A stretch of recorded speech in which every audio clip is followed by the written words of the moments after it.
Hello दोस्तों, नमस्कार। देखिए पमी शर्मा का वीडियो शूटिंग जो क्षेत्र में है, देखिए क्षेत्र में हो रहा है शूट। उसके बाद में आपको दिखाते हैं उसका वीडियो शूट फार्म हाउस का। और लाइव में बना रहिए और लाइक कीजिए और शेयर कीजिए। देखिए अभी चाहे उठवानी में है, एक ऐसा वीडियो शूट हो रहा है। आप लोग पूरे वीडियो में बना रहिए। देखिए ज़बरदस्त शूटिंग चालू। ये है शाम को, नाइट हो गया है, आउटडोर शूटिंग है। देखिए डांस चल रही है।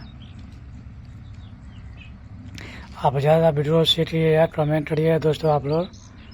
और आप मेरा वीडियो कैसा लगा। देखिए ये पमी शर्मा जो वायरल हुई थी पटना से, आइसक्रीम वाली, वही लड़की है।